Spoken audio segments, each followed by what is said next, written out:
Dimp Digital presents Idle Game Chat. Cool.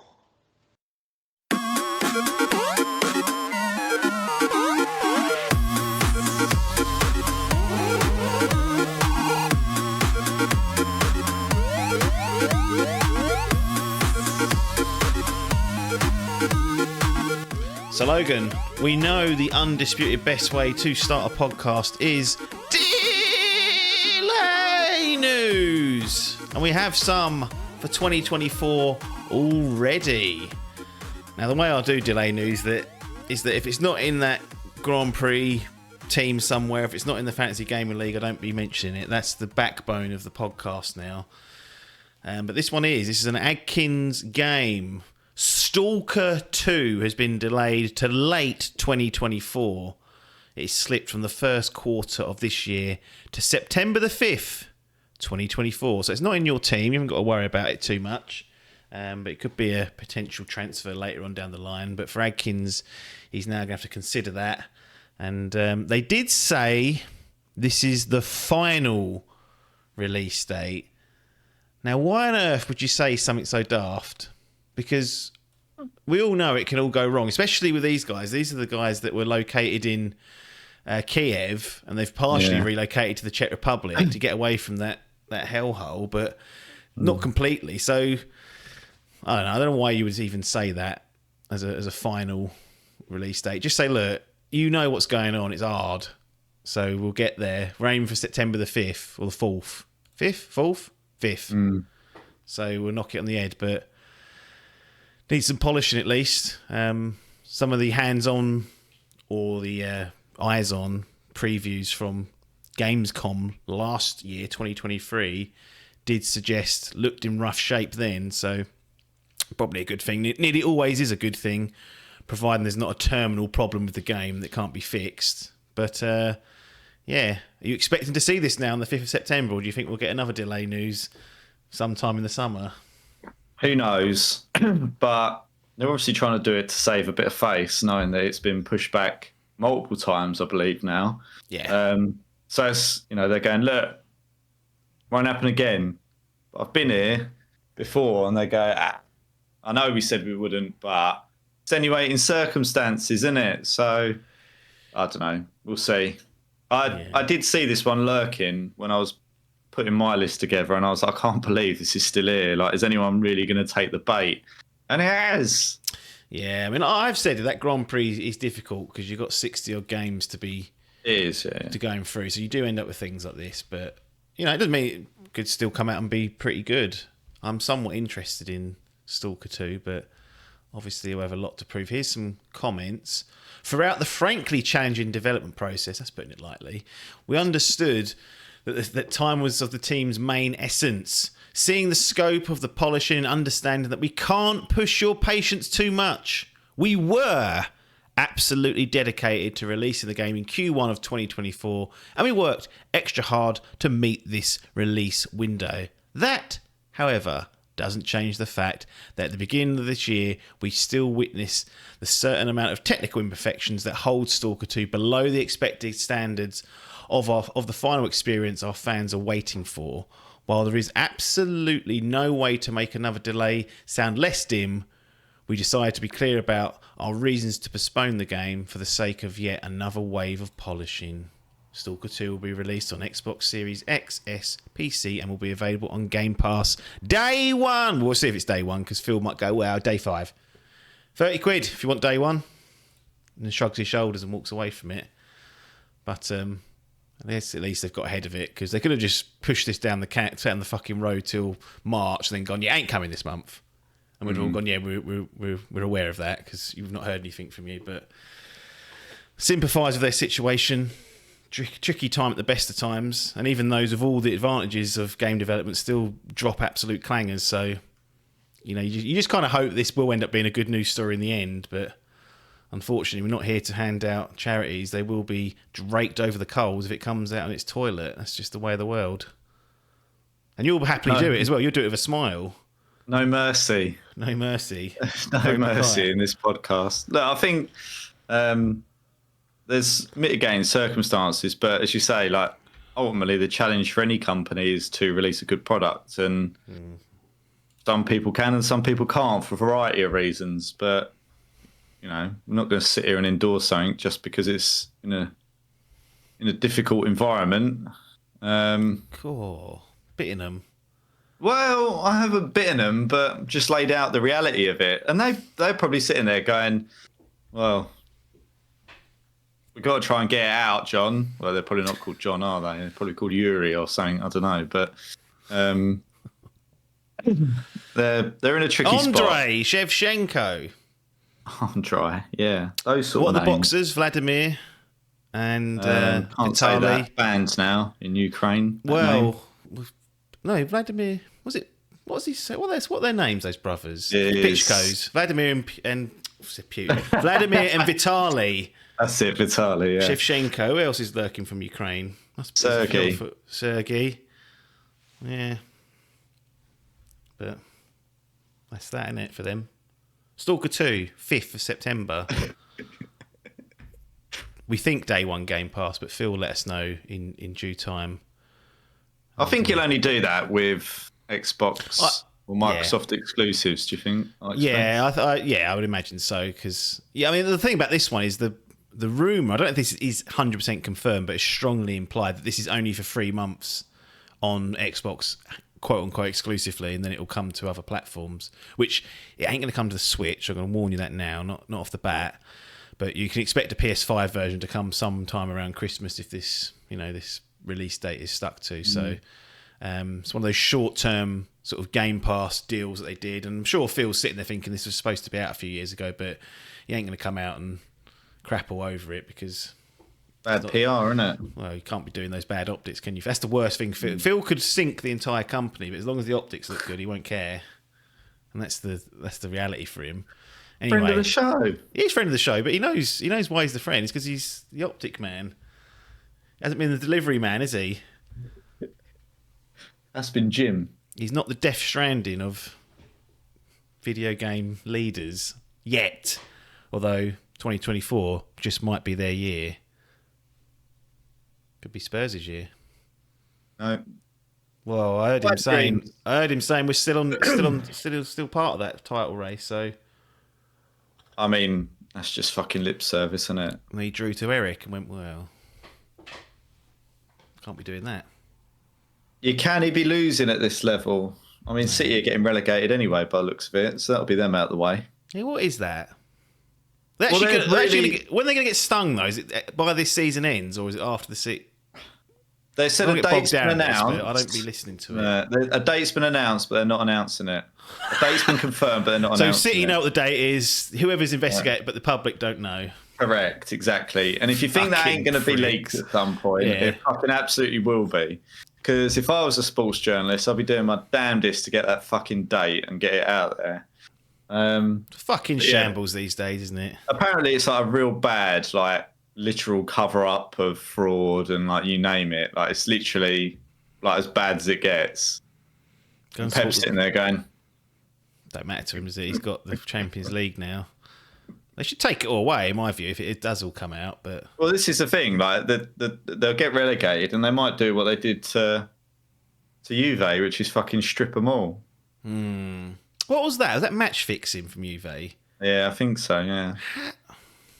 I mean, yeah, they got fucking absolutely drilled. Top level club football, really. Go and support fucking Rovers and be done with it. You don't deal with any of this nonsense. They think they're untouchable. A pint. I'm adamant that they think they're like gods at that level. It's kind of like we've got all the money, all the power, do what we want, no one will take us on. And I mean, look, they might somehow weasel out of it, fucking chuck some people some money and do stuff, but it ain't looking too good for them. No. Well, at least FIFA are on the up and up. You know, we've got the World Cup coming to Saudi Arabia, so that's good. Anyway, this is Idle Game Chat, Dimp Digital's flagship video game podcast. You've got Apps here running the operations, joined by the current FGL champion, the former Grand Prix champion, Logan. Also joint holder now of the Wooden Spoon of the Quiz. So that whole chuck me hat in the ring. And why have you chucked that there? Just a fact now, isn't it?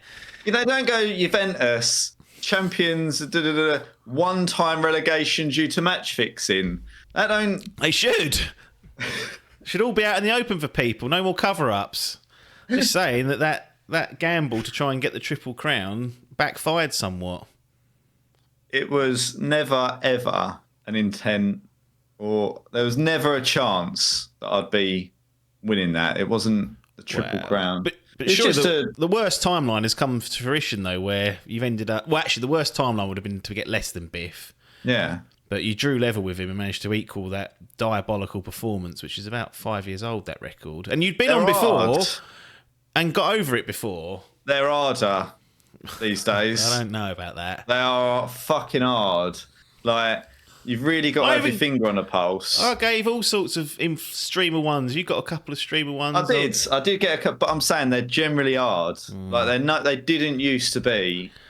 So, in the fucking weeds, I guess is the way to put it. It would be much more, like, the way that I like to put this, right, is it used to be back page. So you used to get all the back page headlines. That it was a compilation of 12 months worth of back page headlines. Some of the questions now you'd have had to go in the back pages 4 or 5 to get there to really fucking yes. I'll just get what's on VGC. That's it. Yeah, I'm fine. It's not a criticism. Well, you're here every week, mostly. You should be storing all these news articles. Think you might use that. Nah. Look, the memory ain't good anyway, so there's a million and one excuses. But I had a new idea that I was going to... I don't know if I'm going to do this because it's too much hassle, but in my head I thought, or maybe I'll make it so that every answer is a video game, so somehow do that. I mean, that's still on the cards. And I was like, maybe I'll make it so it's almost like not a bingo, but you get given all the answers ahead of time. So you go, there's 36 questions, here's the 36 games. You can only use the game once. So if you say the answer's Call of Duty in January and it's not, and the answer's in March later on, you can't use. But then I thought that's going to be impossible to track. It's a good... I like the idea of it. It's a good concept. But for our resourcing and personnel, it's like trying to explain that to some of those brain deads. You've already used Call of Duty, huh? It would be a nightmare. Like, you would literally need a ref for that. But no, it's it is what it is. Like it's just easier. I say it's easier. It plays into the hands of Adcock and Adkins because they are in the weeds, and then me and Parky are left somewhere picking up the pieces, paper. Like, none of the rest of the mob basically are that far in the weeds. So that's where it's challenging. But it's just good to put yourself in there sometimes and see what happens. Here's the winning scores. So it's from 2016 onwards. Adkins with 22, Adkins with 23, Adcock with 23, Adkins with 21, Hall with 19, Adcock with 15, Adkins with 19, Adcock with 17. So they've dropped off a little bit. Lowest scores, it starts with Biff in 2016. Biff 8, Adcock 13, Logan 12, Paper 9, Paper 11, Paper 9, a real triple crown of bottom scores. That's why he retired after that year. Hasn't come back since. Adcock 13, Logan 8. So Adcock got the lowest last. I mean, what is that? He goes from the lowest to the highest. It does depend. Like, it's like most things. It's only easy if you know the answer. But like, generally, I would say, like, even when I sat there for many years just reffing it, I was like, I'm literally sitting there thinking, this is the reason, because I literally sit here going, I've got no idea. Like, some of them I go, I'll know, but they are tricky. But it also shouldn't be a giveaway. Like, it should be a challenge. Yeah, so. Said it about S.T.A.L.K.E.R 2. This ain't a charity. It's tough out there. We're here to train you for the real world. It's just a taste of reality that you might get out there, so deal with it or get off the fucking podcast is what I say. That's not aimed at you. It's aimed at the audience mostly. Anyway, talking to the audience, this is grassroots and independent, so some people out there put hand in pocket and support us. Patreon.com/Dimp Digital. Every penny goes into an account that does nothing at the moment. Still wondering what to do with that. Actually, I was going to buy you a microphone stand. I haven't looked into that as much as I should have. Neither have I. Well, you wouldn't expect to, because I said I was going to do it. If you said you was going to do it, I'd have been on your arse by now, but you didn't. So I said I'd look into that and haven't. But patreon.com/Dimp Digital was the place to do that. You join the community and you probably get a bit of... I think you feel better about yourself when you give money to places like this. That's just my view. Doing your bit. Exactly. Do you? But this is a charity. You know, we was talking about there is no charity. This is literally some level of charity, I think. People have got pets and stuff. You know, I'm not saying we'll necessarily pay for any pet bills, but we might if we could afford it. So don't know, do we, until we get the money. So I'm just going to drop that little guilt bomb on people. If you were thinking about it, now's really the time. It's getting cold, heating bills and all that. Cap's gone up as well. Convenient, huh? Anyway, I think I locked mine down. Oh, did you? Yeah. Well, I mean, I got an email, and I was, you know, you're trying to find the fine print. They went, look, it's going up, but you can lock it in here a little bit cheaper for 12 months. Yeah. And I was like, why would you tell me to do that? You ain't the good guys. So I think it's one of those things where it'll probably go down again. It's a bollock ache. At the moment, I've left it because it's not a clear-cut winner. So no. it's just floating. I don't know why they've made it so complicated. I want it to be like car insurance, where I can go, what's the best deal you're going to give me? And then I get it, and they go, there you go, that's yours for a year. Well, depends if you want don't worry about it. Do you want renewable green energy, or do you want expensive? Actually, that's more expensive, so you're not going to get people doing it. Well, I was with fucking, what are they called? Bowl. Octopus. Bowl. Oh, yeah, they went under, didn't they? They went under. So I got shunted over to Octopus, and they reckon a lot of theirs is renewable. I mean, look, it's a zero-sum game trying to chase this stuff, in my view. Like, ideally, if someone said, you got two of the same, you can either get it renewable, you can get it from burning coal. I'd go, give me the renewable. Surely that's a no-brainer. But, like most things, if you're going to chuck my bills up, and you ain't even going to guarantee what sort this renewable is, like, what's renewable? What are we doing? Just give me the fucking energy. I don't use much of it. Well, don't you? Nah, not comparatively. Pretty diligent. Well, that Xbox is carbon aware anyway, so that's not even a worry now. That's this fucking PC is. It's bizarre. It sits here, right, on the Windows update screen. If I click that, it goes, Windows Update is committed to helping reduce carbon emissions. Oh, yes. What are you talking about? It's carbon aware. It's sentient now. You can't turn it on and off without hurting it. So remember that. You've got to let it do its thing. It's giving energy back almost. So honestly, you got all these fucking big high-rise buildings in London with these fucking PCs that are just whirring away continuously. And there's me that turns mine on for 3 hours every evening, and I've got to be carbon aware. What are we doing? Well, got to save the planet for the future generations, but ain't my problem. FGL update. We probably won't be. That's the fact of it. Most likely, we'll likely just get away with it. I don't know about the next lot or the lot after that. They might be buggered, but you know, I think obviously, like anyone that's older than us, like a generation or two older, they've definitely got away with it. Yeah, well, they're the ones they've taken the absolute title, really. Living the good old days. Cheap energy, plentiful energy, not a problem. Cheap property. Saw the other day, they're trying to remove car tax and change it to a charge per mile. And I was like, well, no. Like, imagine if you'd gone out and bought yourself an emissions vehicle. And then all of a sudden they fucking pull the rug from under you. Yeah, they tried to get away with this car tax by making it linked to emissions, right? Which is a fucking ridiculous thing to do anyway, because that was never the purpose of the tax. The purpose was to pay for the upkeep of the roads and all that kind of shit and the infrastructure. Yeah. And then they went, well, we'll just charge everyone fucking more if you've got a more polluting vehicle. And then just like your energy, you use more, you pay more. Done. Thank you. Same with petrol. That is the principle. But all the people with an electric car are going to be going... Shouldn't have jumped the gun. We all knew it was a risk doing that. You've jumped the gun. You tried to hedge your bets. It weren't proven, was it? So jury's still out. A few more gens of that, I reckon, before we know for sure. But there you go. That's the dose of reality people needed for their gaming podcast. FGL update, got two of them. Yeah. One that affects you directly, one that doesn't affect you at all. let's start with the one that affects you directly, just from chronological order in terms of when the reviews came out. It's The Last of Us Part 2 Remastered. The important thing about this game in particular is this is the ultimate pick of the Fantasy Gaming League. This is your number one pick. You got the choice to choose first game or first team member. You chose first game, and this was it. This was the daddy pick. The Last of Us Part 2 Remastered, sitting at a 91 as this is recorded. Initial thoughts on that, because I made a bit of a sly comment that, it's the number one pick, it's Biff's number one pick, it's the number one in the Grand Prix also, so it's a real double winner. And I went, look, 91's not good enough. We've got 96s coming out of our arses. Why are they not being picked up?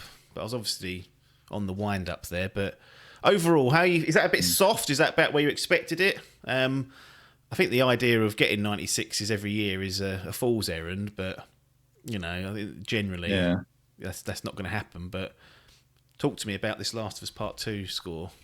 It seemed the most likely of options available, I guess, to get a good score. And I don't know what a good score this year is, if I'm honest. I think we've kind of touched on it. I don't think there's going to be the plethora of options that there was last year available. You had like Baldur's Gate come out of nowhere, got a fucking huge score. Yeah. Zelda, this, that, and yeah, like Spider-Man. Like there was all these big games that you'd probably say were odds on to get 92, 93 plus or around that sort of point.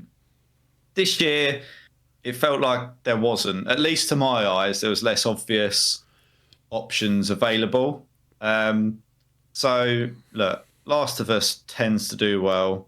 The last one got crapped on a little bit because of the price point and this, that, and the other. But this one seemed like, So this one seemed like for the price point, what they were doing and stuff, seemed like a good bet to get over 90. And it's at the moment tipping that. So I'm pleased. As I've said to you before, everything over an 85 and you win, in my view.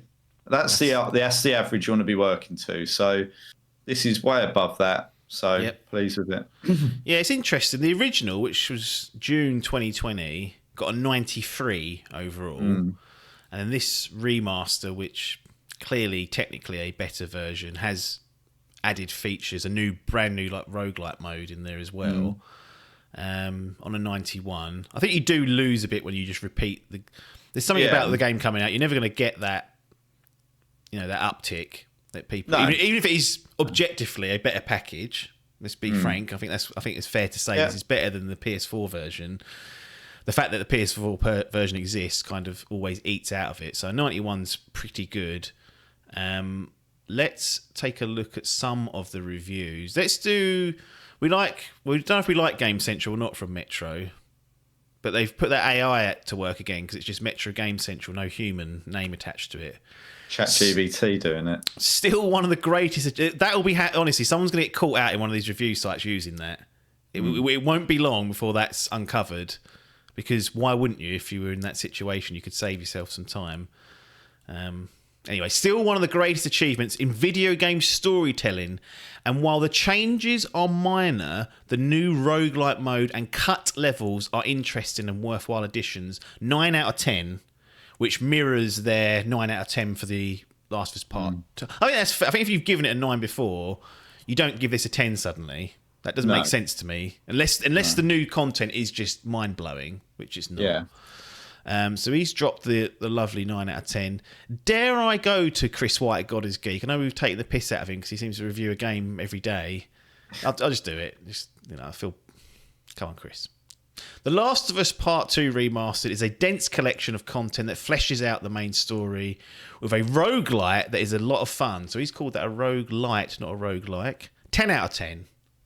So he's one of the ones boosting the scores for you, and that's Chris White at God is Geek. Anyway, it's looking good. I think this is what we kind of expected, given that the price point wasn't an issue for people. The £10 upgrade, most people felt was a fair compromise with the added stuff. I know you're not going to play this. No. But have you watched a playthrough of the original and Part 2? Because I know you like to sometimes watch these horror type games. Have you done that with the original or Part 2? Or is this one of those ones that you're not interested in even watching? Or you're like, I've got that TV series, I'll watch that one day? So I did start watching a playthrough, but I've never watched a playthrough of part 1 or part 2 in full. No. I don't know why. I just haven't, and I would absolutely like to for obvious reasons. There's no real underlying or overriding reason why I haven't. It's just not something that's obviously cropped up to me evidently at the right time when I've been looking for that. So hopefully, like normally the couple of guys that I do watch will either re-upload their old posts. They'll link like their previous run through, or they'll do a new run through with this. I expect they will, but I would be interested in watching it again. I know the story in it is supposed to be fantastic, and I've really enjoyed watching the series, so I probably should do. Wow. Disappointed. I'm genuinely, like, out of all the horror games, I'm disappointed I can't play this. I've got both of them currently installed on my PS5. So maybe you could play it if you tried it. I can't. Honestly, I've seen it. Well, I don't. No, it's just you know. Like, I've expanded my horizons. I cannot push them to this. What if they put a mode in where you couldn't die? No, it's not the dying. It's not a fear of dying. Like, it's immortal. It's because the jump scares and all that sort of stuff would still have just the same impact. It's just that element. I just don't like being jump scared. So it's not that jumpy though. I will say that. It's very tense. It's tense, yeah, because when you're playing it, you're right, but it doesn't shock you as much as I think.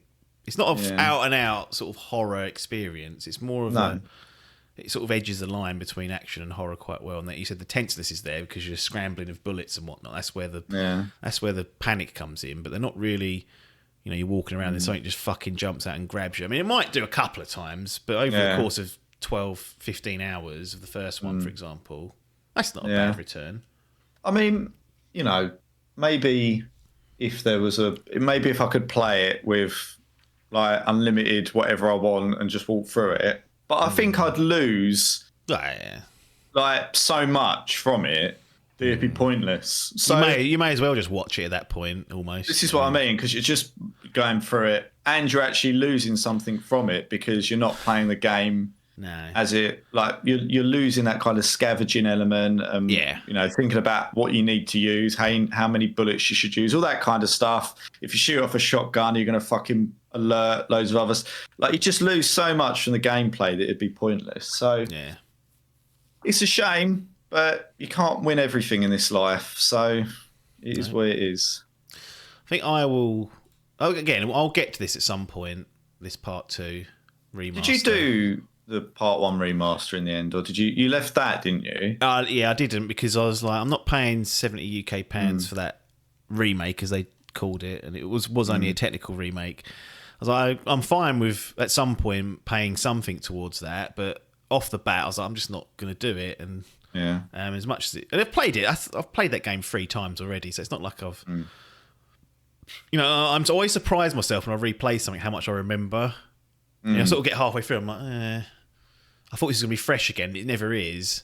There's always just this memory of what's going to happen, and it's just hidden. It just comes out. So I thought, well, I'll wait until I see. I don't know what that price is. I'll see a price that I think's the way to do it, and then just buy it. And then again, it's like at some point, when does that get, you know, slotted into a roadmap? It's, you know, it's already been experienced enough times. But I do want the thing that would push me towards it, because I want to play part 2 again. I actually have only gone through that once, and I would like to scour through that again and probably just aim for like a platinum trophy and do like whatever I need to do to get that. But I think that it would be best to play them not back to back, but play the first one first. Yeah, great. There's part of me that thinks I'll wait until I definitely know part 3 is coming, which I'm pretty sure it is. I think they may have even said that, you know, there's going to be a third game. Understand when that's roughly coming, and then plan that sort of a year out. I don't want to get to Spider-Man territory where, you know, months before the release it's happening, but I would still like to be relatively fresh, because there's some obviously some callbacks and nuances that will happen if Part 3 does exist and it's narratively tied to the first or second game, which I expect it will be. But anyway, Last of Us Part 2 Remastered, 91.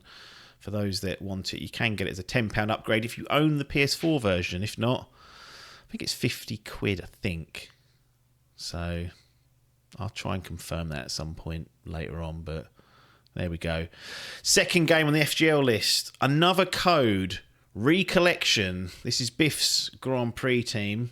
Obviously one he had to pull out of his arse, because I don't think he had a clue what this was.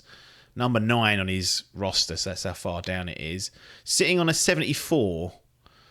Now, Biff had off to a good start. He had The Last of Us Part 2 Remastered, 91. Prince of Persia, The Lost Crown, which on my sheets is 87, but I think it may have dropped to 86, or it keeps flapping up and down between that, which is a good start. And then we've got 74 now, so that's poured a little bit of cold water over his hot start. And he does have Suicide Squad coming in a couple of weeks, which doesn't matter if it's a good or decent game. If that gets over an 80, I'll be fucking blown. That'll mean it's probably a 90 rated game. I'm not even joking. If it gets an 82, I'll be like, that's probably fucking good, that game. But it's gonna get a 10-point penalty, whatever happens. Yeah. Because they've decided they don't want it. They've already crapped on it. The decision's already made. It's already made, and the hive mind has decided that's not what anyone wanted. Rocksteady shouldn't be doing that. They've taken too long. And it's all this weird stuff that has nothing to do with the bearing of the product. It's all about what they wanted and what the expectations was. But it might come out and be complete shit, and then in which case they'll be double whammy, vindicated. Yeah, so that could hurt him. But Another Code Recollection is a collection of these Another Code games that come out on the Switch. Sitting on a 74. Let's get Alberto Loretin of Hobby Consoles.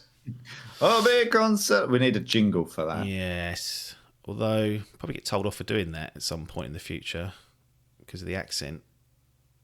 What, like racial sort of stereotyping? Whatever. Yeah, I mean, people take the piss out of my accent all the time.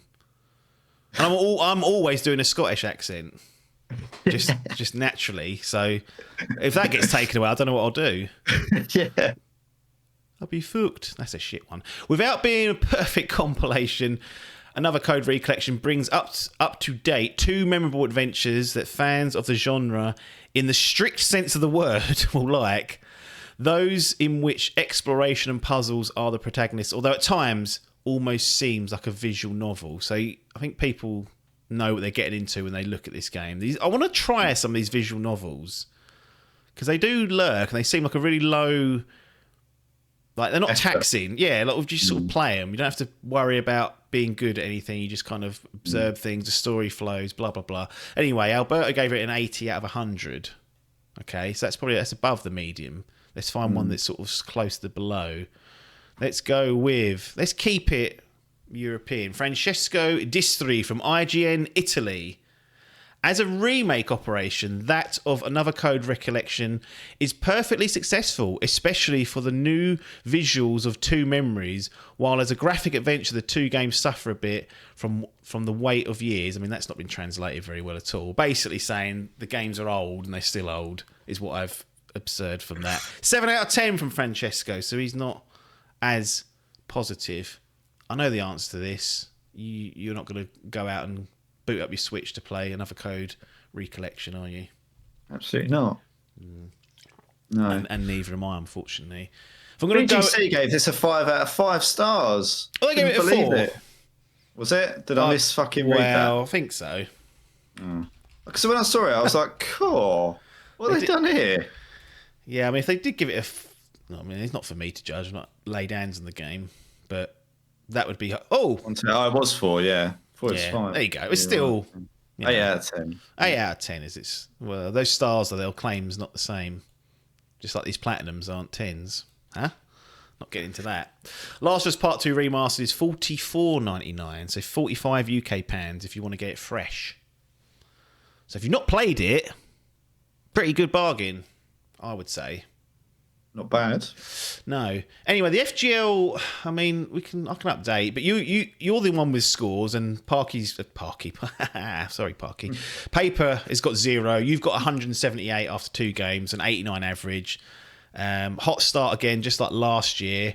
You've got Like a Dragon Infinite Wealth coming up. Rise of the Ronin won't be too far away, sometime in March. And then Alone in the Dark will be... got Parky's name listed there as a Logan pick.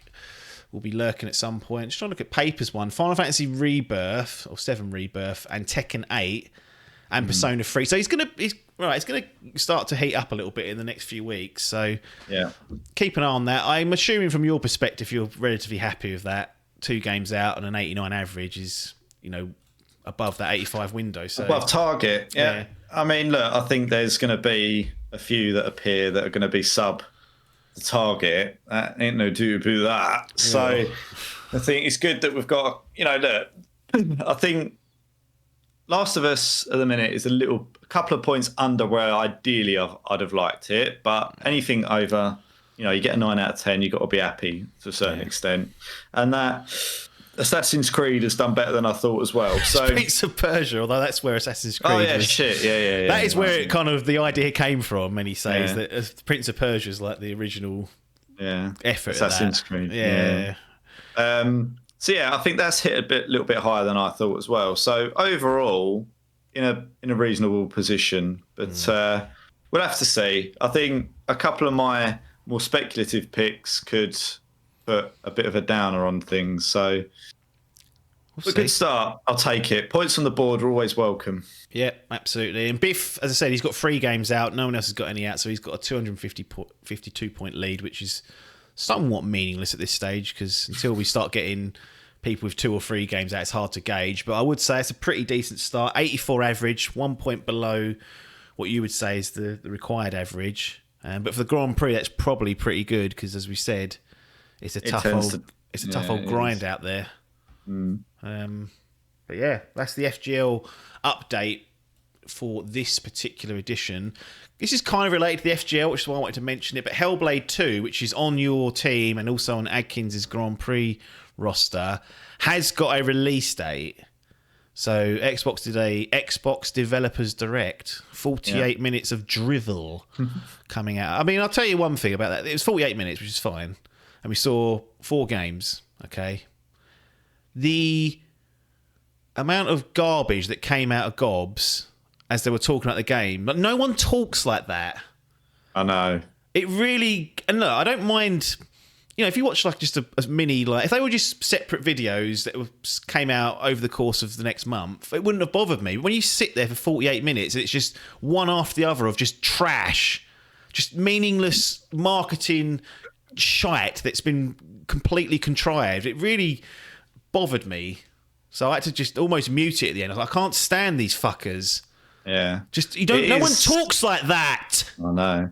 I was watching something the other day that was like a comedy sketch of how to talk in corporate. Oh. And it was literally, they were going, you have to talk like a wanker. Yes. And it's true. No one talks like this in real life.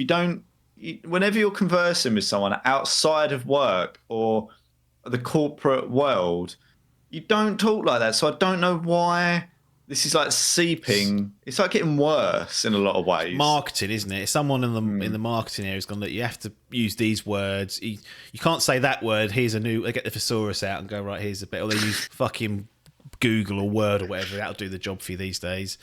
Yeah. Anyway, it's just annoying me how they were talking. But we got some interesting tidbits. I said Hellblade 2, or Senua's Sacrifice Hellblade 2, has got a release date, 21st of March, 2024. May 2024. So cool. Yeah, it's not coming that early. So that's good news if you've got that in the team. I said Adkins has got it and you've got it in your team via Adkins. Parky. Adkins, sorry. I should have had that ready. It's there now. But what do you think of this? Yeah. Hellblade 2 will be a digital-only release and cost $50. No UK pans available yet. It will be similar length to its predecessor, which according to How Long to Beat is roughly 8 hours. So this caused a little bit of like, because now look, I don't think game prices they shouldn't be used as a barometer really for the quality of a game. Like if you're consuming it, you make the price yourself and you get it at the price when it's appropriate for you. But I always think it's interesting to see what the publisher thinks it's worth. Because we know the top end 70 UK pounds or $70. So clearly, Microsoft last year, Starfield, 70 UK pounds, $70. I think even Redfall was 70 as well. So Microsoft said, look, they're the top dogs. They're the big guns. We expect a bigger return on investment on these because, we're going to put a higher price on it. Not saying it's better quality, but obviously there's something to do with the way the budget's been worked out. That's what they think it's worth to the consumer. Then this comes along and it's only $50 and probably be, I don't know, either 50 UK pounds or 45 UK pounds is probably more accurate. Any thoughts on that in terms of, I think the expectation coming into this was Ninja Theory, bought out by Microsoft. They did a really good kind of, like an incredible job with the amount of people they had to do the first Hellblade. And then now Microsoft have got on, they're going to put all this money into it.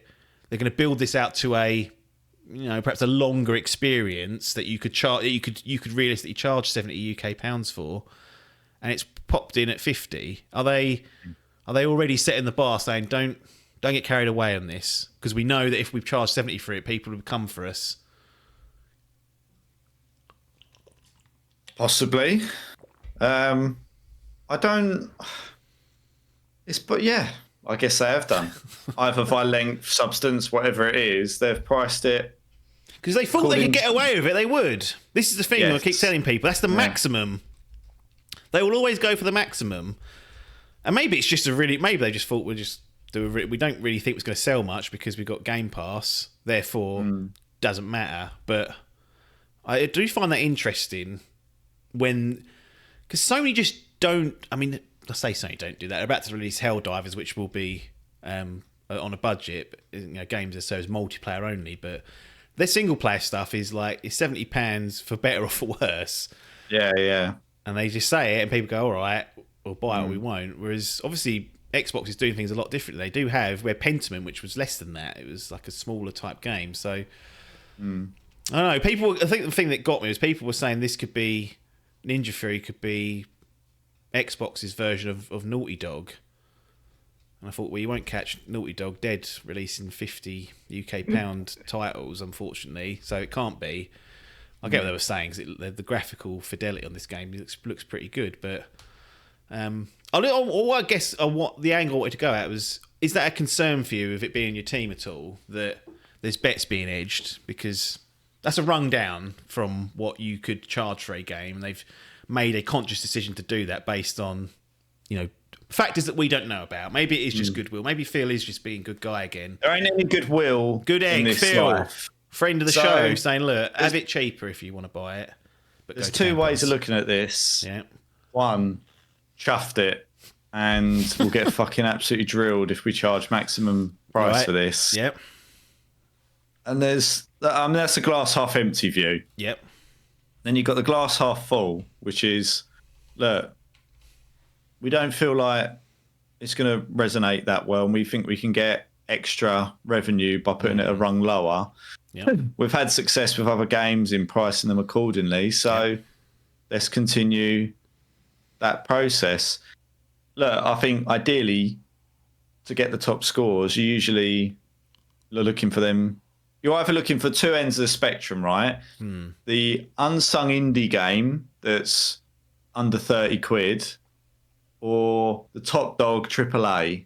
There's very few games in the middle of that where you find great scoring games, because that's ultimately what you're after. They're usually at one of those two ends of the spectrum, I've found. So the fact that this is kind of somewhere in the middle of this kind of like indie budget versus top end AAA budget is not ideally where you want to be. Doesn't mean it's terminal for it, but you kind of want it to be in either one of those pockets, I think. For me, generally speaking, they're where I look for games. So who knows? We'll have to wait and see. It's locked in now. So I mean, I could transfer it out, but what for? And that's the biggest problem you got, is it's kind of like, well, it's fucking sometimes it's hit and hope. Yeah. Yeah, I mean, that'll be a decision to be made, certainly. But I just found that interesting that that's the case, because I mean, if I'm being selfish, I'm like, well, that's $20 off my Game Pass value for the year. I'm supposed to be getting these 70 UK pounders. Have I been tricked by Phil and co into like, oh, we'll get Pentiment? I'm like, yeah, I could buy it for 15 quid. Yeah. I'm wondering. What are you doing, Phil? Maybe that's the way they're going to go, though. It's like, we're just going to do... The thing with Hellblade is, I think it's been nearly 8 years since the original come out.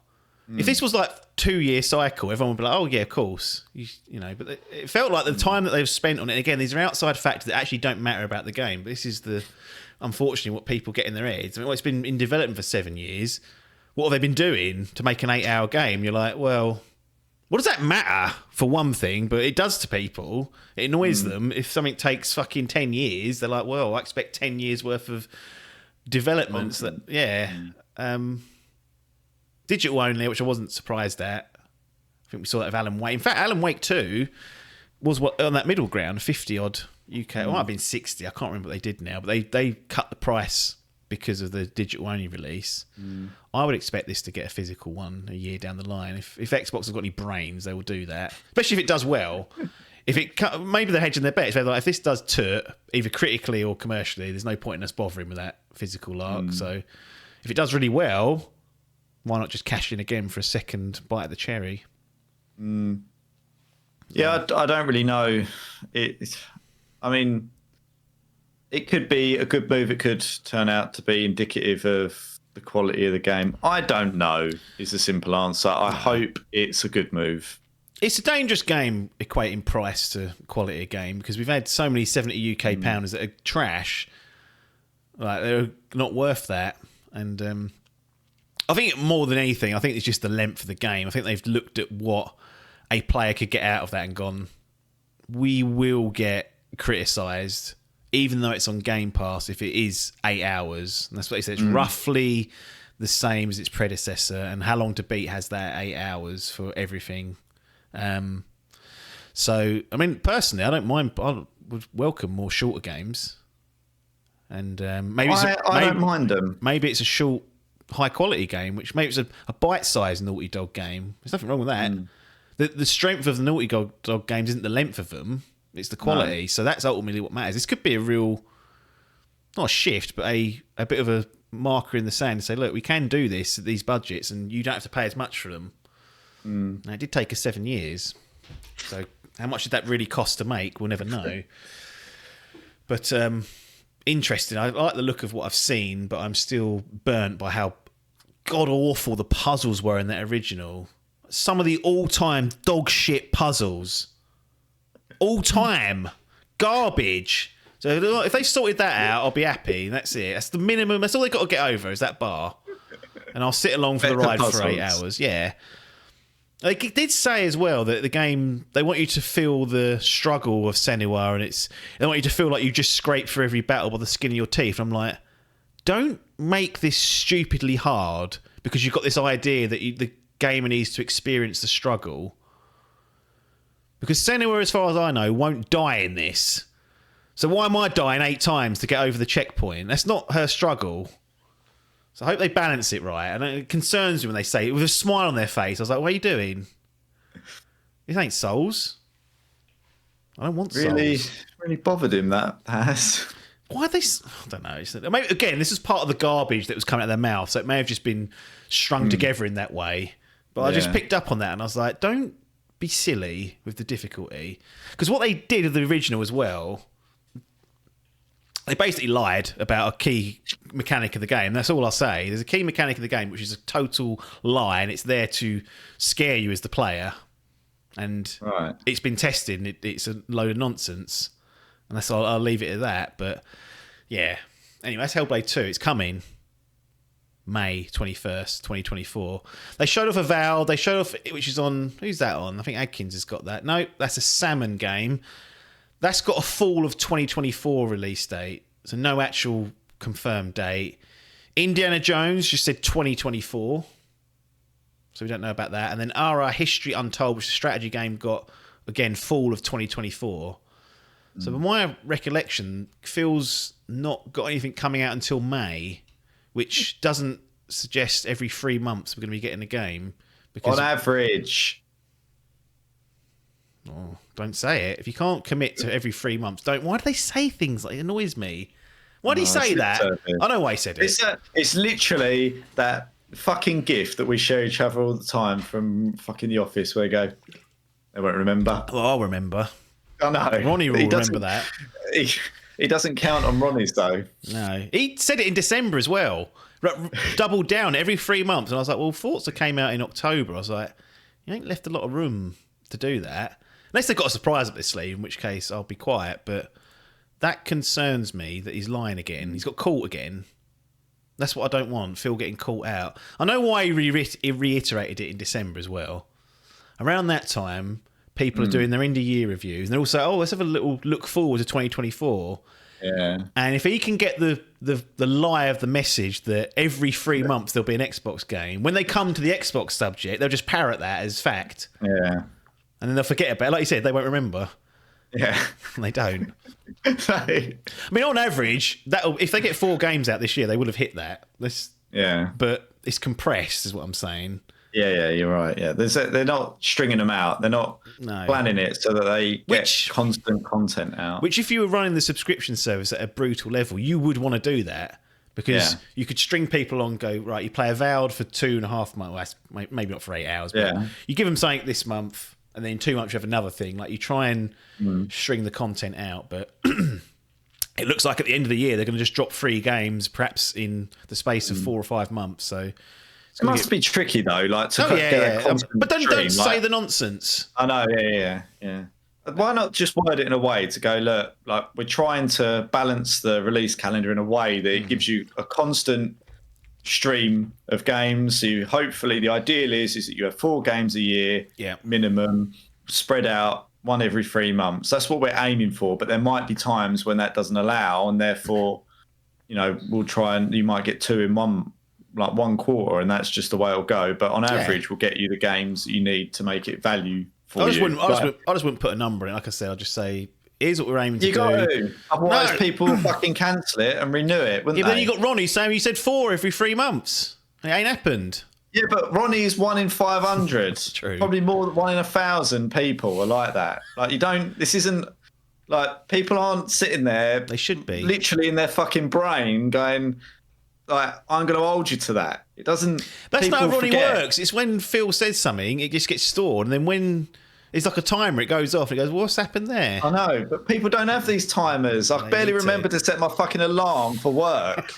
Let alone saying that someone said 3 months ago. It doesn't join the dots. So that's what Phil's counting on. But look, I think I'd prefer, and everyone would prefer, and probably even he would prefer to have them fucking regularly, like staggered. Yeah. But for whatever reason, it's obviously more difficult than that. Oh, cool. I mean, that's the reason why I say don't bother saying anything. It's like explicit, because you don't know what's going to happen. Like, it's so difficult to plan all that shit. Like, how can you, in good faith, really say something like that and say, or you always say, well, that's what we tried. That's what my wording was. I can imagine that there's someone sitting behind the scenes when he says stuff like that. Like, one of his reports or someone on that team that's sitting there going, why the fuck is he saying this? We've had this discussion, and why is he giving lip service again? Because it ain't going to happen, Phil. But he chucks it out there. Got to get the optic. Like I say, like you said, it's 1 in 1,000 that Ronnie will pick up on it. Most people just clap it in and then never talk about it again. So he will get away with it. Anyway, I'll just quickly brush over these. So that was the developer direct anyway, those 4 games. Hellblade 2, Avowed, Indiana Jones, first person, confirmed. So what are you like in indie? I like Indiana Jones. Well, do you like new films? No, no one does. It's interesting when they were talking about the history of it. There's like, and the great films, it sort of showed the 3 titles of the original 3, and then just stopped the timeline. Like everything from the Crystal Skull has been shot. Oh yeah, like that was watchable, but it wasn't good. And then everything since has just been downhill. But that original trilogy are like the untouchable, ones. So look, I think the one thing that I always thought about Uncharted was that it was like Indiana Jones, and that was like the version of it for me. Yeah. So it'd be interesting to play something that isn't Uncharted, that is Indiana Jones, and then try to pull all that together in your mind to see whether it hits what you're expecting or not. This is first person. Yeah. And Yeah, that it doesn't look like the bombastic set piece kind of. It doesn't look like Uncharted at all. It looks nothing like, and I think that's intentional because they don't want, or Tomb Raider, like the modern Tomb Raiders. Yeah. So it's gonna be interesting to see how that lands because some people wanted a third person. They wanted the Uncharted with Indiana Jones skin on it. And you're not going to get that. You're going to get something quite different. So I'm interested to see how this. I mean, I don't really have any affinity for Indiana Jones. I think the first three, like I said, are good, and then I haven't even bothered with the last ones. I don't care. I never cared about it that much that I even wanted to see the Crystal Skull ones. So once Johnson came back and said it's fucking awful, I was like, well, that's enough for me to walk away from it. And he loves Indiana Jones. Yeah, it's the right decision, but interesting that they've tried to do that because I think that's a really. I always think things like cult followings almost have got like this, like things like Back to the Future and all those sort of classic film trilogies and stuff. It's always tricky to do it justice. And the fact that you say you got Tomb Raiders, the fact that you've got Uncharted that are doing those things so well, and it's been done just without that skin, like actually trying to title something Indiana Jones and then hitting the mark of expectations that people have got around those games. It's like it almost seems like something you don't want to do. No. Unless you're going to absolutely knock it out of the park. And I just doubt that. Machine Games are they've done Wolfenstein and, they're a first-person shooter studio primarily. So there was no surprise. But I think what this does is it filters out those that wanted the third person. Because they're like, well, I'm out. And it's like, okay, you're out. But then you're not going to fucking crap all over this because you won't be playing it. So it kind of gives it its own... Like, it gives it some sort of buffer to breathe, and if it can pull off what it's trying to do in its own merit, then it'll be fine. But it just, like you said, scrubs out the expectations of the third person, full bombastic action adventure. This is going to be a different pace, a different style of game. And look, I've got confidence in Machine Games. I love, I didn't like Wolfenstein: The New Order. I think that was the rebooted one at all, really. I thought it was... really annoying, but I really thought Wolfenstein: The New Colossus was great. Yeah. And the only thing that annoys me about this whole circumstance is that where's Wolfenstein 3? And they went, well, it's on the back burner, isn't it? While this Indiana Jones is getting spun up. So if this isn't up to snuff, I'm going to be annoyed that we've just lost years of that potential franchise that I liked just for a movie franchise. Like more Disney, it's like great. More Disney. Just what everyone wanted, I think. Isn't it? Absolutely fucking saturating the market. It's got Harrison Ford's likeness as well. Got his little scar. Look, I think it's got potential, but it feels like a bit of a money grab. Or like, do you know what I mean? They've just gone, what's popular? What's going to be popular? But Indiana Jones isn't. Well, it's not anymore, is it? It's like... No, you're right, yeah. It's strange. Like, it's not Star Wars. It's not Spider-Man. It's not the Avengers. It's not even Batman. It feels like it's something that like someone our age, or like above, like between 35 and 45 have done as a pet project. Well, I think they have. I think they have because Todd Howard's executive producer and he's older than us, and he even said this is like a passion project. So absolutely, So it's a good point. It is easy to fall into that trap of thinking everyone loves these sort of classic 80s, 90s films. If you grew up on The Crystal Skull's your first indie film, you go, what is this shit? What's that? That was 2008. Yeah. I think. So those people would be, like 16 now. And they're going, what the fuck? It's like, no, you have to go back another 20 years. And that's where the good stuff is. And the film looks too old. It's like, well... This is the trouble, isn't it? You can win. Anyway, we'll see on that. I hope it's good. And I hope if it is good, then they don't just abandon Wolfenstein. That's the main thing. Yeah. Anyway, to close it out, your favourite thing in the world. 24th Annual Game Developers' Choice Awards have been revealed. Here we go. The Legend of Zelda Tears of the Kingdom and Baldur's Gate 3 are both up for 7 awards, while Cocoon is up for 5. The 3 titles are in the running for the coveted Game of the Year award alongside Dave the Diver, Dredge, and Marvel's Spider-Man. So Alan Wake 2 missing out. Interesting. A total of 16 games released last year have been nominated across 9 award categories with a full list republished. Oh, we're not going to read that full list, so I should have cut that out. I'm not going to fucking read that, are we, VGC? Sneak that in. The winners of the peer-based awards event will be announced at the GDCA ceremony on March 20th. So you've got a good 2 months to grill on that. The event is being held in conjunction with the Independent Games Festival Awards at GDC 24 in San Francisco's Moscone Convention Center. Members of the public can also vote for their favourite game of the year from all 16 of this year's nominees in the Audience Award ballot. So if you want to have your own say, you can do that. Anyway, here's the list of the games. I think there's 6 here. Is it 6? 1, 2, 3, 4, 5. Yeah. Baldur's Gate 3, Cocoon, Dave the Diver, Dredge, Marvel Spider-Man 2, Legend of Zelda Tears of the Kingdom. I just wanted to call it out since everyone moans about... I went for it last week. You know why. These are the ones you should be paying attention to if you really gave a shit. Spoiler alert, most people don't. They just want to moan about Jeff's garbage. The showcase of the Immortals. Spider-Man 2's on there. Have you started that yet? No. All right. Well, a nicer comment then. I think I said this when we talked about it and I reviewed it. I was surprised at the higher end score. So I'm even more surprised to see that it's landing on Game of the Year nominees. Had of stuff like Wake, which I'm not happy with. But peer-based, isn't it? These are the developers deciding. So that is interesting, that Spider-Man 2. But I'm fascinated to hear how you get on with it if you ever start it. I will do. Biff's just started it. Got it through his Boomerang rental service. Do you know what? It's a physical game rental service. He pays whatever it is a month, and it gives you like a certain amount of games a month. He wanted RoboCop, that game that came out last year, which looks fine. Looks like a fun RoboCop game.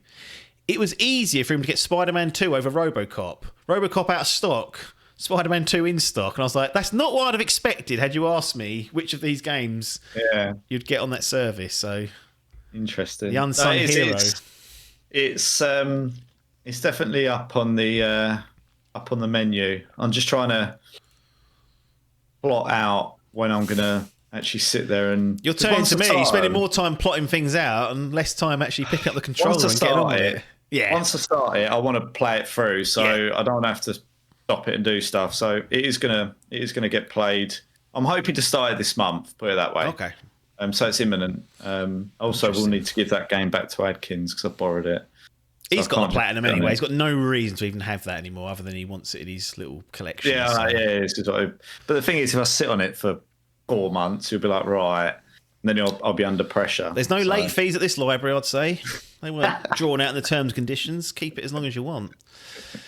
Anyway, we'll close down this particular edition. We've got Resident Evil 4 Separate Ways DLC. Christ. I played through. Adcock this time doing the questions, so you'll get a break from Logan's queries. I'll chat through my experience with that. And again, this is part of my sort of DLC run that I ran through. And as I said, I enjoyed that little experience. But Resident Evil 4 Separate Ways got very high scores for a DLC, but it's packed into there. So you're going to find out what I'm going to speak to. As usual, we're going to have a transition between this and that. And of course, we will see you on the other side.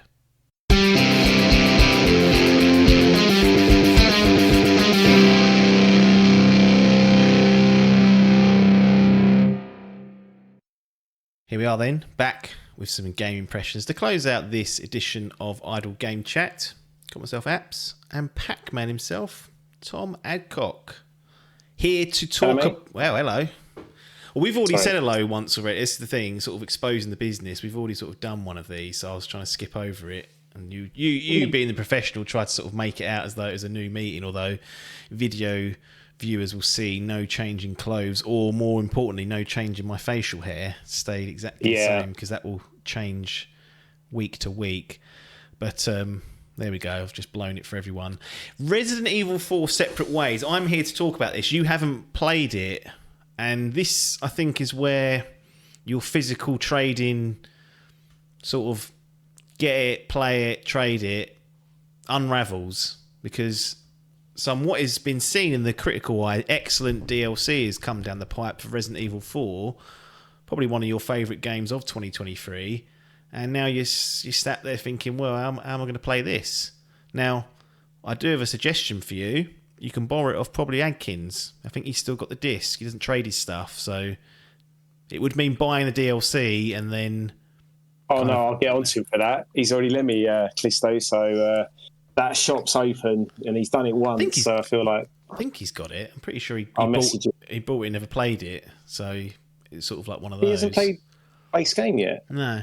Wow. Don't know what he got snarled up with, but that's one way for you to go and do it. But Separate Ways is a DLC, sort of like not an expansion as such, but sort of a missing link, some people would say, between Resident Evil 4 and some of the other stuff that's going on.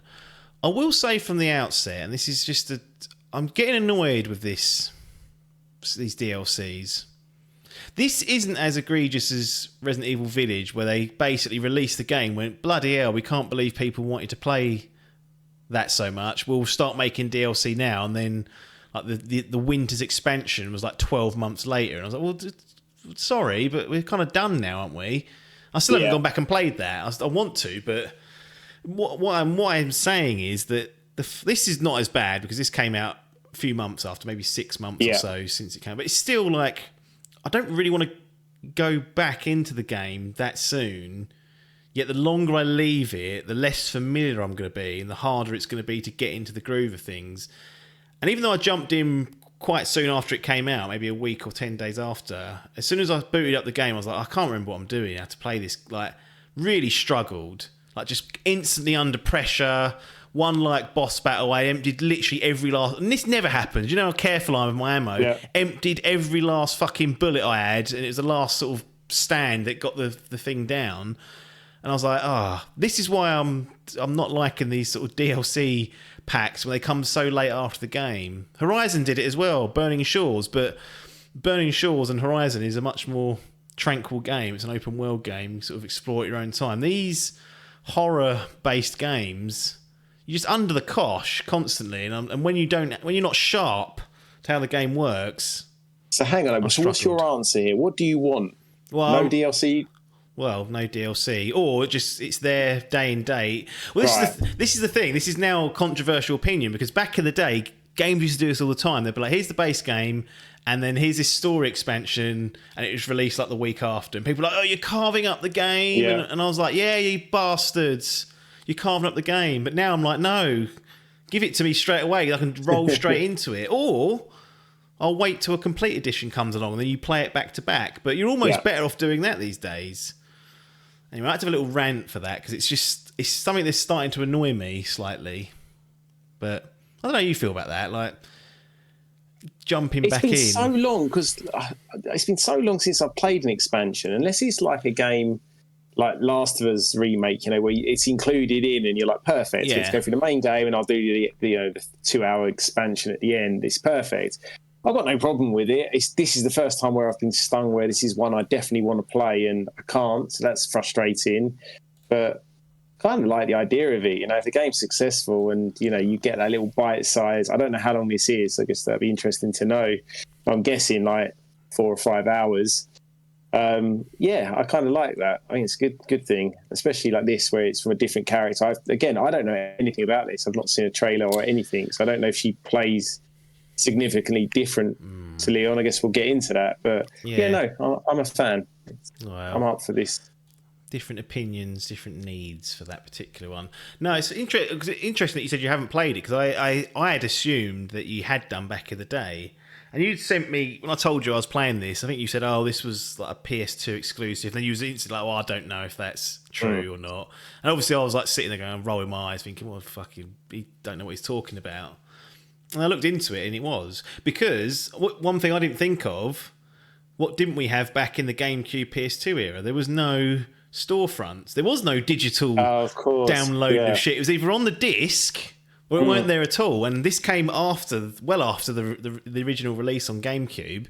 So as far as I know, they never got Separate Ways. It was just the PS2 and the PC release that came later. I believe every re-release since, so the Wii version, the PS4 version, the 360, they all had it, or a way to get it, because by that point we had digital storefronts, but I had Cockbrain working. It was just, almost like I was thinking that's strange to think about, that they just couldn't do this back in the day. But I think they did do that quite often because obviously this was like a timed exclusive on the GameCube. So I guess to kind of then ease that, there's a bit of extra content, which I know you do. That was quite common when the game would come out later. But this was like sold. Like Resident Evil 4 was sold as like one of the Capcom 3 or 4, like this major sort of groundbreaking exclusivity, and actually got absolutely shortchanged because you never got separate ways. And I don't know how that works. I'd be interested to know if there was if it was always just a standard timed exclusive and just missold a little bit. But I was under the impression you could only play this game on GameCube. I don't know if there was targets to hit and it just didn't hit that, and that then triggered something where they were allowed to release it. I don't know. It'd be kind of cool to know what happened there because it's very strange. No, indeed. Anyway, this is Resident Evil 4 Separate Ways. Here's what's on the PlayStation Store. As a little note, requires Resident Evil 4, please update the game to the latest patch before playing, so it doesn't want you to be playing offline on the disc, although you wouldn't be able to download this anyway. The mission called for utmost secrecy. Failure was not an option. Before any US agent had even set foot in that cursed village, she was there. Her mission? The retrieval of the cult's darkest secret, the Amber. Separate Ways, the missing link in the main story in this thrilling survivor horror adventure starring Ada Wong. See the other side of the story from her eyes as her mission and fate intertwines with Leon Kennedy's a second time. So it is very much that other perspective. And we see Ada throughout the main game sort of come and go. And this is designed, I guess, to fill in the blanks at that point. But I will get through what I need to get through based on queries and questions that you might have. So being that you are a bit of a Resident Evil 4 expert, what do you want to know about Separate Ways DLC? Yes, I've got an instant question. Is that so? That makes it sound very much like it's almost like Resi 2, like an A and B campaign. Is this a fully fledged? Are we talking? This is 10 hours? No. Sort of? So my game clock when I finished it said 5.5 hours. Okay. I think those game clocks don't take into account fails or reloads of checkpoints. Interesting. And what's different about the way I approached this game, and it wasn't, well, I came into the game not really wanting to play it that much, but I felt like I kind of had to, so I was a little bit resistant to go into it, and that may well be unfair, but that's just, I was talking about the DLC thing earlier, I was a bit like, I'll do it because I think this will be a net positive to go through it. Basically, is the way I thought of it. So I didn't do everything that was available to me, not by choice, but also by the fact you can't retread old ground once you've gone past the location. It's not like. And one of the things that annoyed me from the outset was that it doesn't really signal when you're going to move on as well. Like Resident Evil 4, very obvious, and I think I called it out in the review. There was one instance where he doesn't do it, but that merchant will say, make sure you finish up what you're doing here, and you're like, all right, I'll go back and do the little side quest. You don't get that trigger in here, so you might just sort of wander through, and then suddenly you're in like a boss fight, and then you're on to the next location. I was like, I've got unfinished business. Right. So I didn't do all the side quests. I've probably done about half of it that was there. Okay. But I say all that to say that I think the game time probably took me close to 6 hours if you take into account retries and all that stuff. And then if you add in sort of the side stuff to hunt around and do, you've probably got close to a 7-hour experience there if you want to do it all. Essentially, like half the. Well, actually, I'd say that a completionist would probably be more like 20 hours on that main game, wouldn't it? Main game took me 20 hours, like almost dead on. But I wasn't running; I was walking like I did. Here, I ran a little bit because it's Ada Wong. She ain't walking around scared, but it's pretty meaty. And to be fair, I mean, I don't normally, and this doesn't factor into my opinion of it, but it is only £8. Like, yeah, I'm all over this. It's like 2 pints, less than 2 pints, and you've got another like 5.5 to 7 hours sort of revisits there. I'm going to ask 2 questions. I don't want to forget one. So question 1 is kind of what I touched on earlier. So Ada Wong, like, is she, obviously when you see her, she's a bit ridiculous, you know, she's kind of standing there in her high heels on like a pile of zombies, and you've just, you know, like you said, put your last clip into a boss.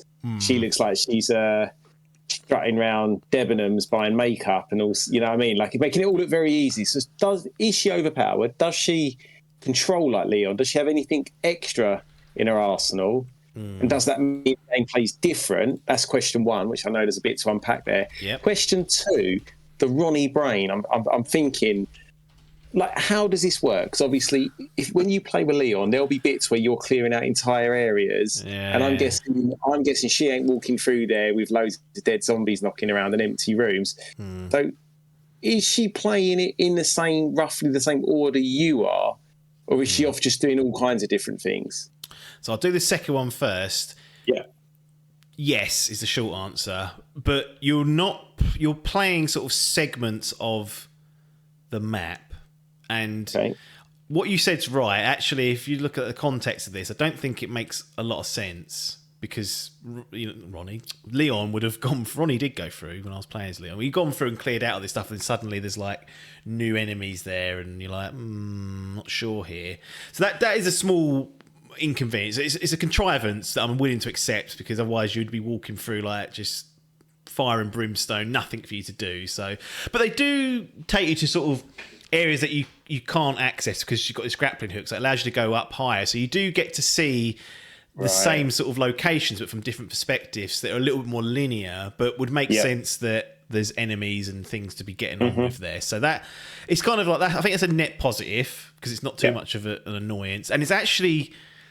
I mean, I didn't know some of the stuff that you kind of... It's not his major reveal. I'm not going to sit there and say, oh, he's going to blow your bollocks off. But it's some nice like little nods. You're like, oh, that makes sense now. There's this small little like things that when you go through that, you're like, I remember going through that as Leon, and that makes sense that Ada was there doing whatever she was doing. And, you know, one of the things I will say, and it goes back to my point about it being a fair amount of time since I played it, I was sort of squinting going, I think I remember what was happening at this point. I don't remember the context slightly, so that they probably didn't hit as well as they could have done. But there's definitely some cool little like moments where they kind of sync up in ways that you perhaps wouldn't expect.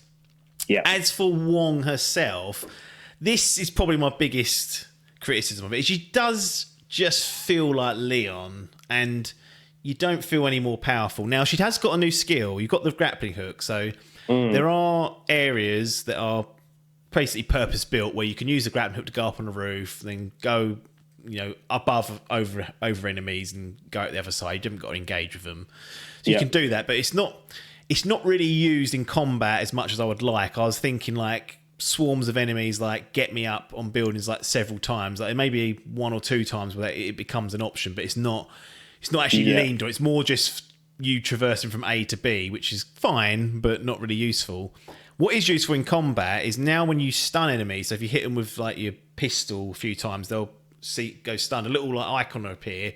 Hit X, and if you can close the distance using the grappling hook. So she like attaches the grappling hook to them, goes in with this ridiculous like karate kick and like knocks them down. So that's useful because you can from range go in, and if there's enemies nearby, they get knocked back as well. It's kind of like this cool thing.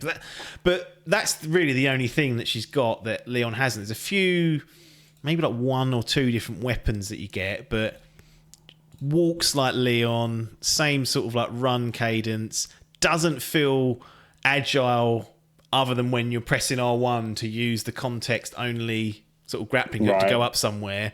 But yeah, I was expecting a bit of like maybe a bit of extra dodging mechanic and other, but no, sort of like your knife parry. You can dodge with circle, like you would get a prompt and whatnot to avoid like boss damage and certain like enemy throws. You might use it, but very much does feel like Leon just with like high heels on, which was a little bit of a disappointment. I was hoping to feel. Yeah, I mentioned I struggled, which I kind of wasn't expecting. I thought Ada's like this absolute demon. She's like just slaughters everything, but no, you'll be up against it, I think, when you go back to this and not feel like Ada Wong, super secret agent who can just mop the floor with anything that gets in your way. Yeah. Okay. Interesting.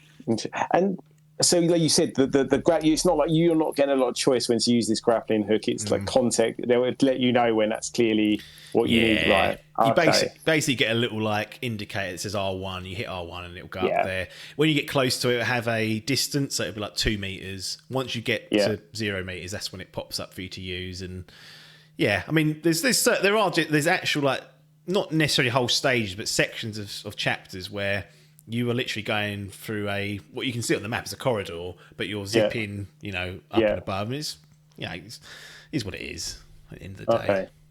Is there any new enemies, or is it all standard fare? And I'm guessing there's not new enemies, but I'm also guessing you must kind of go through them all.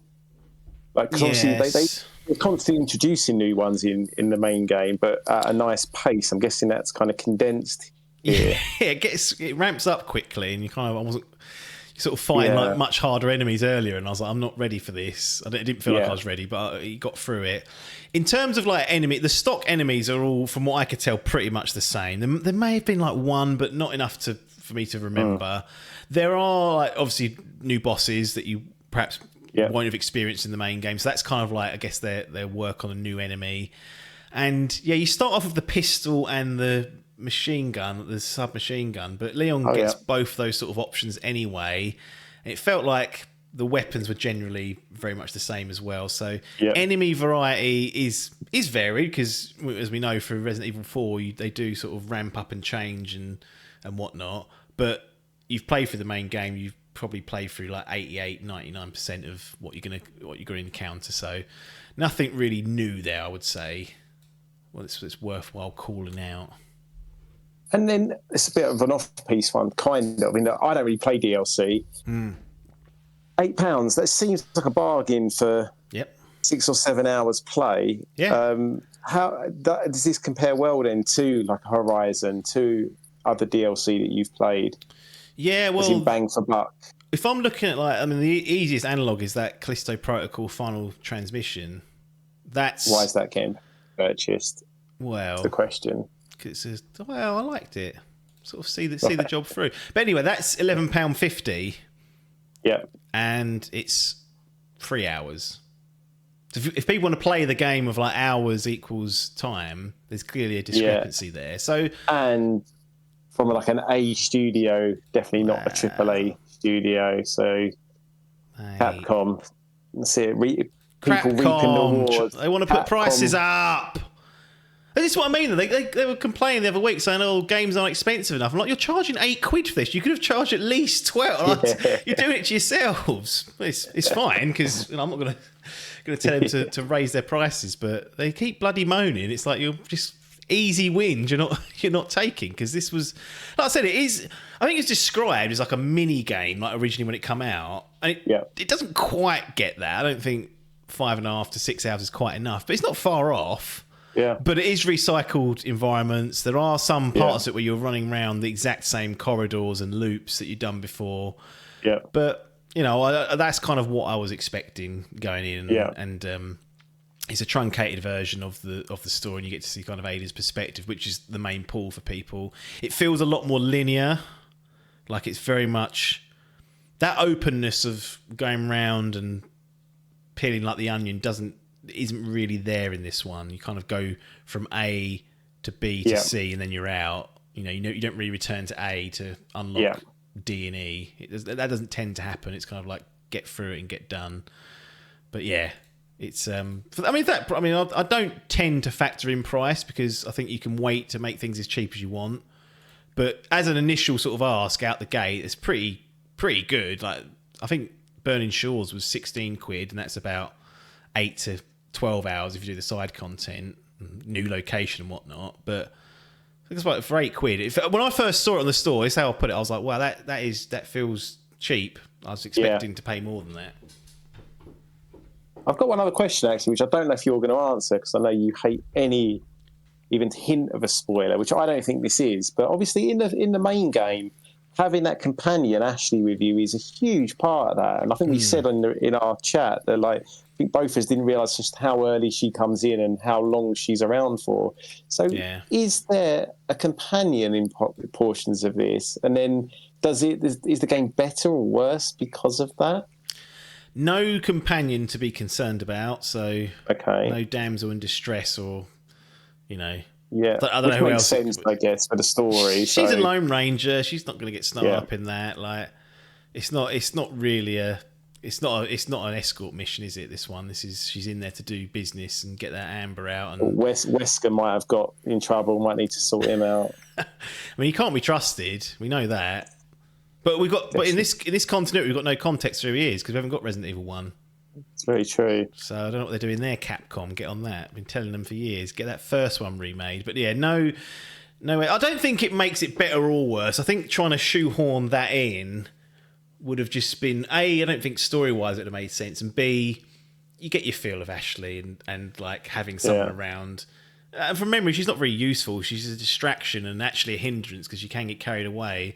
I think we applauded how much she doesn't get in the way, but she still has 10% chance she can blow her in counter for you. So you have to be mindful of her. You can't just let her survive on her own. And yeah, you don't have to worry about any of that here. It's straight out like do the business and get involved and get out of there. Perfect. All right, lovely. Style.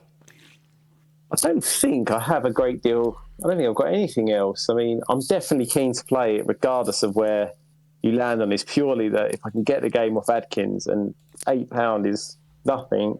And I love these games. And yeah, I guess the question actually, but I don't even know if you'd know this, because I know like Village and whatnot, they have a few bits, and 7, they have a few bits of DLC. Is there anything else lined up that you know of?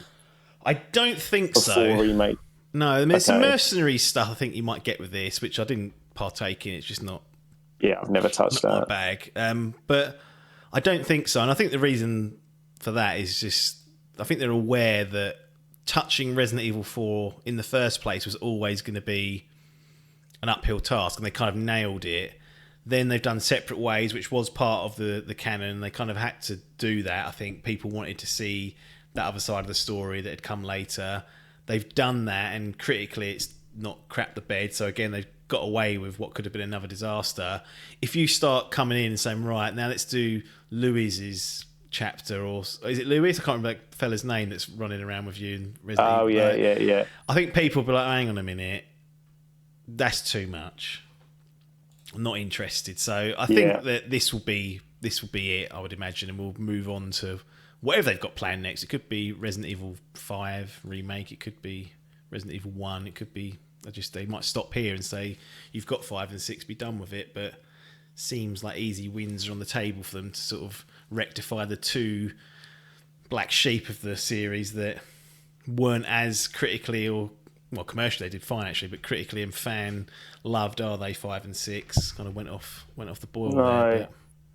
I think 1 seems like an absolute, just makes sense. Like, especially now they've gone 2, 3, 4. Like, why have they left 1 out? But it'd be interesting if they go back to that. I could see them doing it on an anniversary and really just making it, real huge changes, but just keeping the core game. I could see them like doing it like after they've done up to 6 and then saying, right, now we get the start of it. And I think there's like Origins, is that one that like you could almost do like a double game almost. Like I was wondering, when I said it, I was like, I wonder if they'll take bits from that, because it's 0 and I think it's happening at the same time as 1, or is the team you find at the beginning of 1 who are all dead. It's one of those two things. Yeah. So you could easily have, if not make that game wholesale, because that one was a bit strange. They could definitely nick bits out of it and turn that into one big package. That'd be good. Yeah. One thing I will say on Separate Ways is that, I mean, I'm going to assume people have some knowledge of the base game if they're listening to this and whatnot, but Ada and Leon cross paths in and out throughout the game. This obviously skips a lot of time because there's not as much of the game to do. It does feel somewhat... It doesn't feel... I thought it was going to be like clever and seamless, like the way that those sort of cutscenes would play out, but they kind of don't. Like, you'll do something and then Leon will come in the room, and I was expecting you'd like see like, I don't know, Ada like hiding and then jumping out, or whatever she's doing. She doesn't always reveal herself straight away with Leon, but it just sort of replays the cutscene as though you were Leon, and then Ada appears. And I was like, oh, so she did just go out the window, and I didn't see that. Like, do you know what I mean? There's these little moments that are just sort of missed and cut. I was like, I thought they were going to like, you'd be seeing that whole scene play out from like her perspective, and then see her come out, but it just reuses like the same cutscene almost, other than the initial trigger point. Charge me £12 and up the production values. What are you doing? Put some bloody effort into it. But that's really like that. That was a minor annoyance. But overall, I mean, I don't think there's nothing terribly wrong with the game. But I wasn't really in the mindset of wanting to do it because of my resistance to this late DLC for these sort of stressful games. And then I was somewhat disappointed that Wong just was Leon with high heels. And yes, she has the grappling hook, and yes, she can do that melee attack, but still rocks in those high heels and struggling to sort of get the mobility. But I suppose you can't imagine redoing the whole game for a new character feel. It would be a lot of work, but she didn't feel as, it almost sort of tarnished her reputation with me because I was so poor at her. Like, it made me feel like she ain't all that really. She's struggling just as much as that rookie Leon. Yeah. But in reality, the cutscenes suggest otherwise, that she can just devastate anything and everyone. Yeah. All right. Well, look, anything else good or bad you want to say, and then let's get that gallery open and see what happens. No, nothing. No more to say. I think we'll take it to the gallery then, I guess. All right. So you told me this last time. So remember, I'm assuming it ain't happening, but you've got a botchling bin. Yeah. You got your bronze, silver, gold, and platinum. Where does Separate Ways land? I'm gonna give Separate Ways a bronze. Now, the main game, I gave it a gold, so this is quite a significant drop-off. It's a real fall from grace, that is. Well, I maintain the bronze is still to be respected. I mean, I know you have a habit of putting stuff in there that you're scared to put in the bin, but I like to put good stuff in there to show that it's a work, like Persona 4 Golden. That's a great game. Dead Space 2023, we've seen that. Marvel Spider-Man Remastered, it's all there. But, yeah, it just didn't... I think part of it was I wasn't really up for playing it, and I know that's this almost feels like a self-inflicted wound, but the whole process is starting to annoy me slightly of the DLC, so that got my back up, and then to be just sort of chucked in it, rusty, struggling, I was like, I had expectations like you that you'd feel it's almost be like an action, like fun change, and it wasn't. It was actually a bit more like the main game in the early stages, but just throughout. So that threw me a bit. And Wong doesn't feel like anything other than Leon. The grappling hook's kind of fun, but it is more Resident Evil 4, which at its core is good. And once I got my eye in, like taking those heads off and those plugger things sprouting out there, and just watching those thrash with blood after you've got like 2 good crits on them. Like there's very few things that are better than that, but would have just preferred it to be there sort of day and date or shortly afterwards, and with a few more changes to the sort of the core gameplay, because as fun as the grappling hook and the melee sort of closing the gap is, it's it's not that big a game changer that gives you major sort of things to be getting on with. So a nice bronze. And as I said, I always say the bronze it's better than the bin. Yeah. You don't want to be in that bin. If you listen to your wording for it, it's a fine position to find yourself at. And you did keep saying throughout, critically revered, and I was thinking, hang on a minute, he's not saying it's just acclaimed. I must say this as well. I think sometimes, I don't know if you get this as well, you kind of see something that's got like high 80s, and then when it's not feeling that, you're like, I'm almost like dogging on it more than I perhaps would, just to overcorrect. 100%. So there is that, definitely. The expectations were set very high, and when they don't meet it, I know they're artificial, but that's just human nature.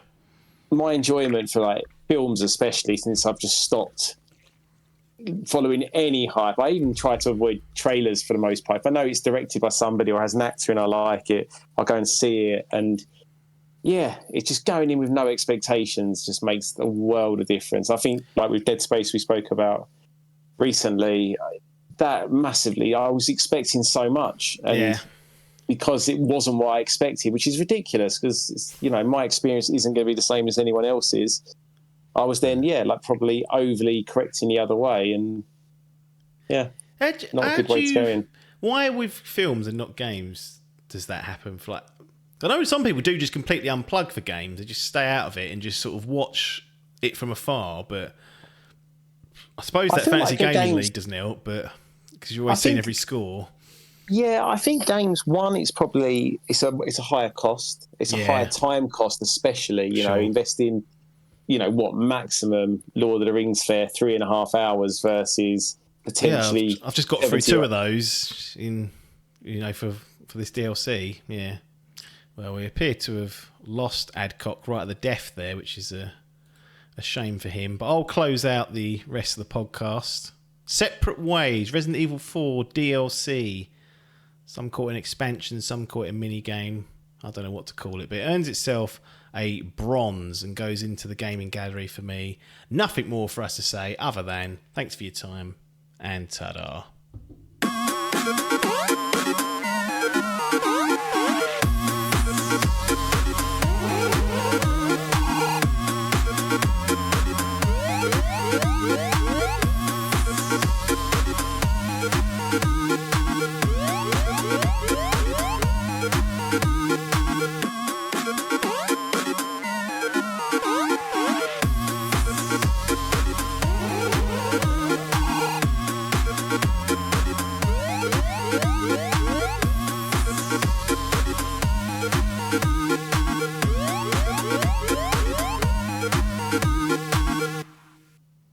This was a Dimp Digital production.